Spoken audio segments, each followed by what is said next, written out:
السلام عليكم ورحمة الله وبركاته.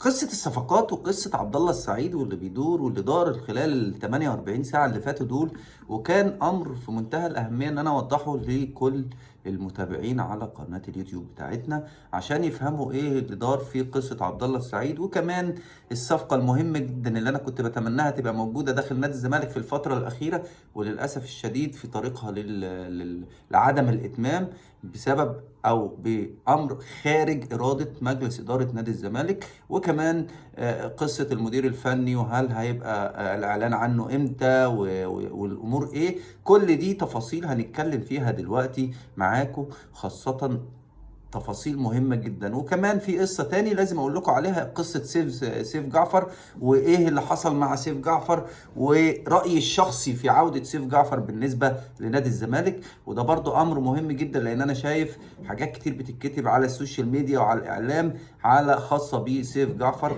فهنتكلم مع بعض في كل التفاصيل دي دلوقتي، وهنقول لكم كل التفاصيل. قصة عبد الله السعيد والكلام الكتير اللي حصل، انا هقول لكم الخلاصه فيه بالكواليس. الموضوع اللي بدأه من الاخر احد رجال الاعمال الزملكاويه اللي ملوش اللي هو مش عضو مجلس اداره نادي الزمالك، حد من رجال الاعمال المخلصين اللي بيحبوا نادي الزمالك، اللي اتعودنا ان احنا نشوفهم الفتره الاخيره بتواجدهم في حلول بعض المشاكل داخل فرقه نادي الزمالك، خاصه في موضوع فتوح، وكمان في دلوقتي في موضوع عبد الله السعيد، ان احد رجال الاعمال اتصل واستفسر من عبد الله السعيد على نية انضمامه لنادي الزمالك في خلال يناير اللي احنا فيه دلوقتي.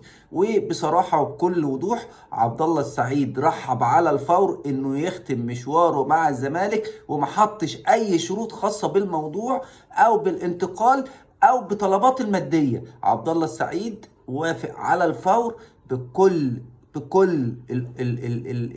الطلبات اللي ممكن يطلبها نادي الزمالك. مجرد ان نادي الزمالك او رجل الاعمال طلب منه ايه رايك في انضمامك لنادي الزمالك، الموضوع بالنسبه لعبد الله السعيد قال له انا موافق على الفور. من الاخر عبد الله كمان بقاله 4 سنين بيحارب ان هو يجي نادي الزمالك، الموضوع اتاجل كتير قوي، فجت الفرصه بتدخل احد رجال الاعمال. طيب ايه اللي حصل؟ حصل جلسه بعد كده بين عبد الله وعدد من اعضاء مجلس اداره النادي.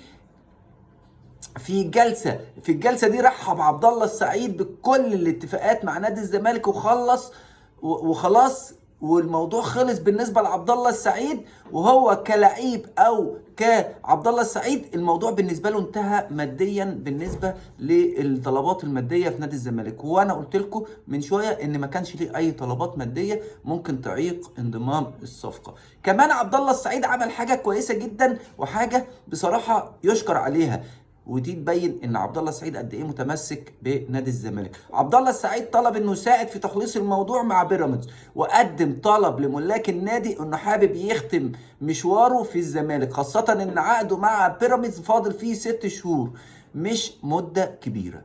طلب عبد الله اتوافق عليه، وبدات المفاوضات بين مجلس الاداره والاداره التنفيذيه اللي هنا في مصر، وتحديدا المسؤول عن التعاقدات داخل نادي بيراميدز وهو الكابتن عمرو بسيوني، وده من اللعيبه اللي قدام اللي لعب في النادي المصري ولعب في الترسانه ولعيب، وهو المسؤول حاليا عن التعاقدات في نادي بيراميدز. حصلت مفاوضات كتير جدا جدا بين نادي الزمالك وبين نادي بيراميدز وبين عمرو بسيوني في الحته دي. عرض نادي الزمالك شراء ال6 شهور المتبقيين في عبد الله السعيد ب5 مليون جنيه.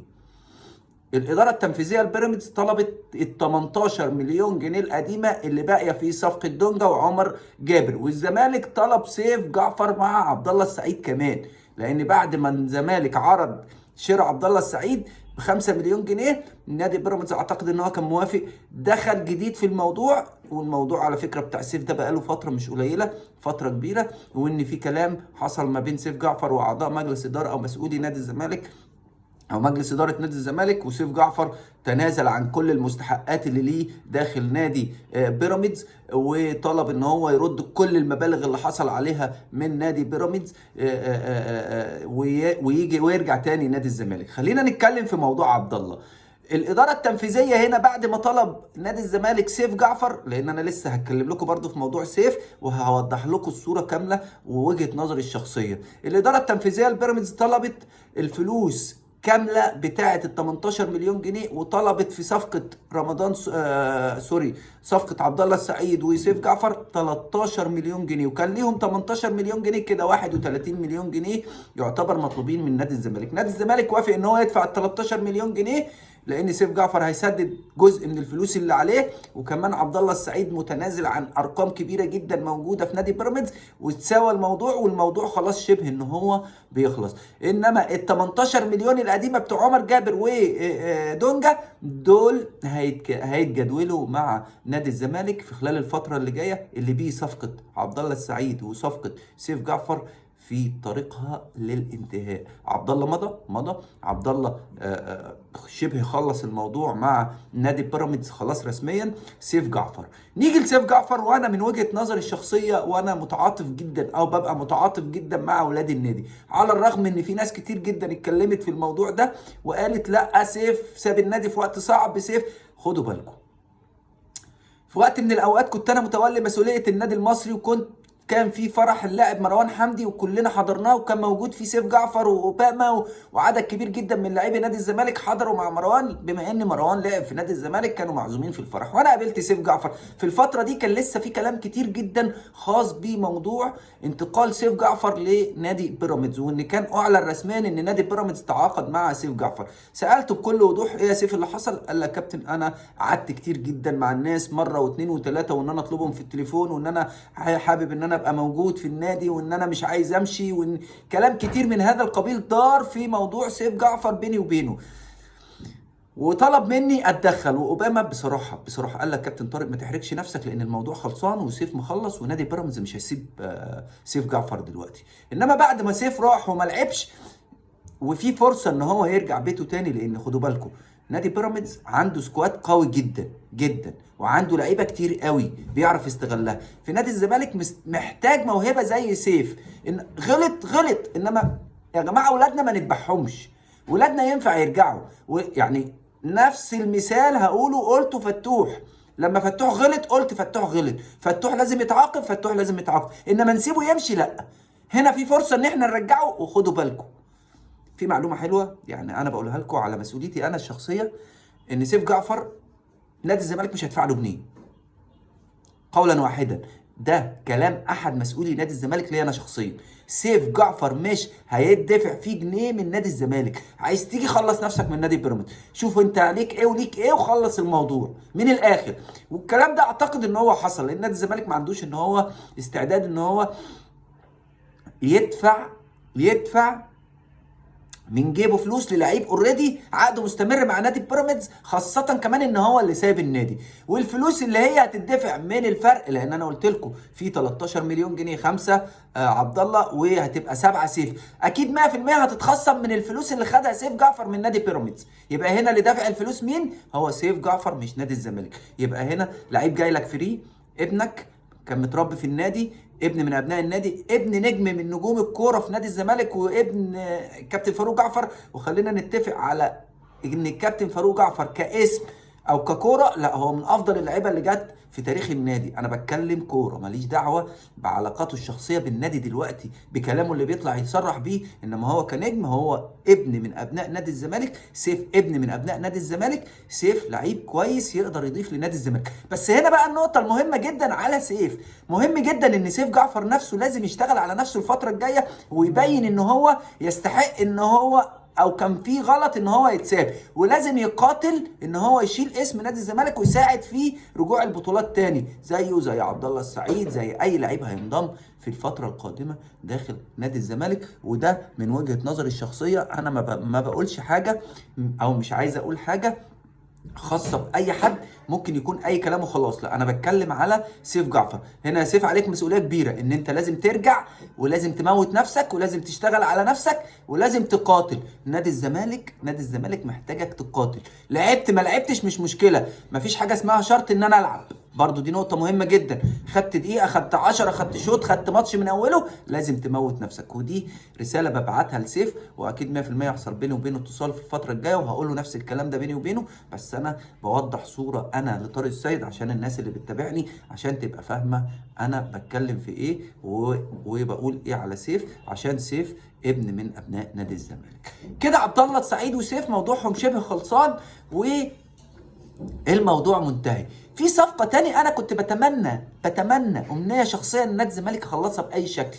ليه؟ لأن الصفقة دي هي تعتبر من أفضل المواهب اللي موجودة داخل الدوري المصري الحالي، وهو دلوقتي في الوقت الحالي لاعب لطلائع الجيش أو نادي طلائع الجيش. مين الصفقة دي؟ هو اللاعب يسري وحيد. وعلى فكرة يسري وحيد ده أنا اشتغلت معاه، أو أنا اللي يعتبر من ضمن الناس اللي جابته من فترة لنادي الترسانة لما كان بيلعب في نادي جمهورية شبين في الدرجة الثالثة، وجي لعب سنة في نادي الترسانة. كنت أنا خلاص عقد انتهى مع نادي الترسانة، وما جددتش العقد مع نادي الترسانة، ولعب سنة أدى أداء من أروع أو من أفضل اللعيبة اللي أدت في دوري الممتاز به السنة اللي فاتت، اللي بيه انتقل لنادي طلائع الجيش السنة دي. واعتقد من اول ماتش ظهر فيه يسري وحيد مع نادي طلائع الجيش كان صاحب الهدف الاولاني، وهدف من ضمن الاهداف اللي هي عملت طفره لنادي طلائع الجيش، وخلت نتائج طلائع الجيش مع الكابتن عبد الحميد بسيوني جيده جدا.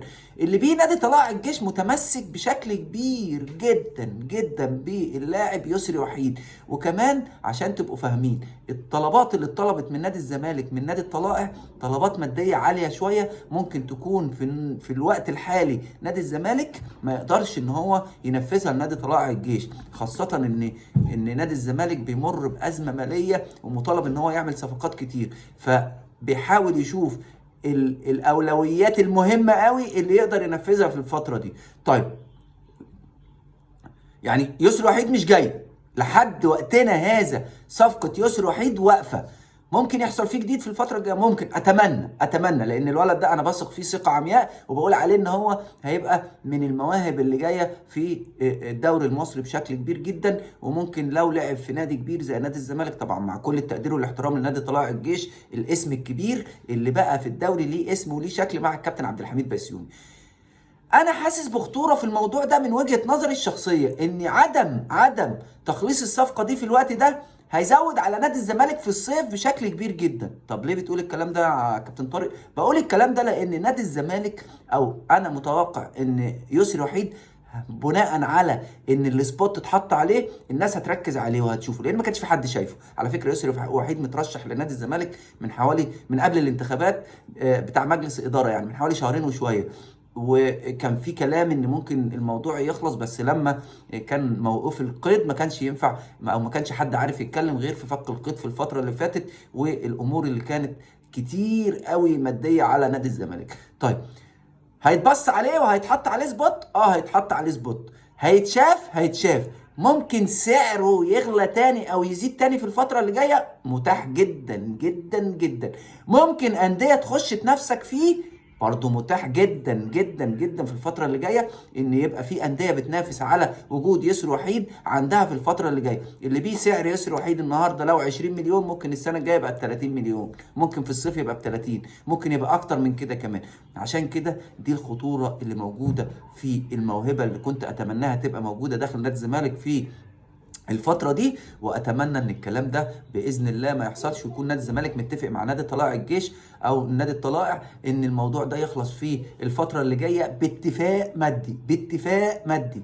ماليش دعوه بالفتره اللي جايه هيحصل ايه ولا مش هيحصل ايه، انما انا كنت بقول ان نادي الزمالك ممكن يتفق مع نادي طلائع الجيش ان يخلص الموضوع ده، ويناير وشهر 6 الولد يجي بدون زياده في قيمه العقد بتاعه. نيجي نتكلم بالنسبه للجهاز الفني. انا عايز اقول لكم استنوا الاعلان الرسمي خلال 48 ساعه اللي جايه عن المدير الفني الجديد لنادي الزمالك، لان خلاص الموضوع بتخلص، وبعد ماتش الزمالك النهارده هتسمعوا والموضوع هيتحسم رسمي، وهتسمعوا اخبار كويسه بالنسبه للمدير الفني القادم لنادي الزمالك. وان شاء الله باذن الله مجلس الاداره ممكن يعلن عنه في خلال 48 ساعه، او مش ممكن، ده اكيد هيتعلن عنه في خلال ال 48 ساعه الجايه. خلاص المدير الفني القادم لنادي الزمالك جاي بمساعد اول بمخطط احمال، بمدرب حراس مرمى، ودول اللي جايين مع الراجل. وان شاء الله باذن الله بنتمنى له كل توفيق، وبنتمنى لنادي الزمالك كل التوفيق في الفتره اللي جايه. وان شاء الله باذن الله نادي الزمالك يقدر